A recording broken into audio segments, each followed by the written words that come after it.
on the cellar door, begging my brothers to open the door. They refused, so I pounded on the door again, this time with more force. The door creaked open and I stepped out into the cold, damp air. My brothers were standing there, their faces grim and unreadable. I took a deep breath and walked away, feeling a sense of relief that I was finally free on the cellar door, begging my brothers to let me out. James, my oldest brother and a business tycoon, coldly scolded me before leaving. "It's bad enough that you usually bully Lily, but deliberately feeding her seafood when you know she's allergic. Were you trying to kill her?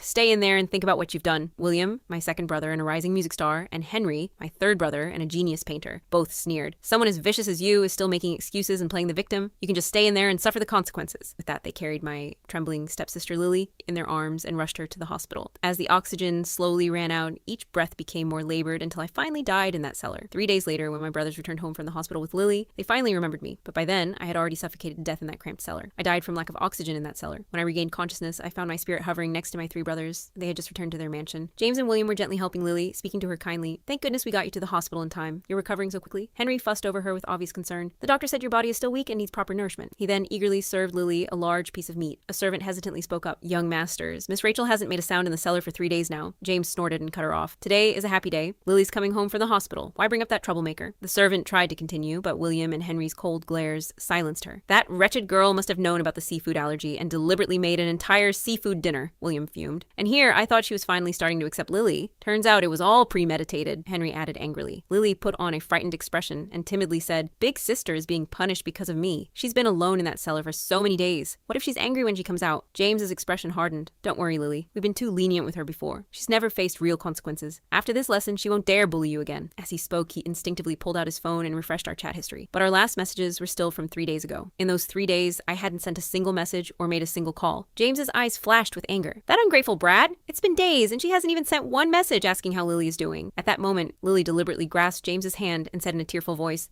"I just wanted Big Sister to spend time with me. I never meant to steal anything from her." James quickly set down his phone and stroked Lily's head affectionately. "Lily, you're so kind. Not like her. She's nothing but an ungrateful wretch." William's eyes filled with cold disdain as he thought of me. "That's right. She dares to harm family just to get attention? She's truly despicable." Henry nodded in vehement agreement and sneered, "Unless she's learned her lesson and is willing to kneel and apologize to Lily, I'll throw her out of this house myself." I stood nearby, listening to my brother's words, and could only laugh bitterly at the absurdity, but my spirit's actions went completely unnoticed by the living. Ever since our parents died when I was young, my 3 brothers had devoted all their attention to me. One day, I said I wanted a playmate my own age, so my brothers went to an orphanage and adopted Lily as my stepsister. I opened my heart to Lily's arrival, but in front of my brothers, she repeatedly framed me, causing them to grow more and more distant from me with each passing day, including this time. My 3 brothers locked me in that tiny cellar without a second thought. I struggled desperately, but could only feel the air in the cramped cellar growing thinner and thinner. Pounding on the cellar door, I begged my brothers over and over to let me out, but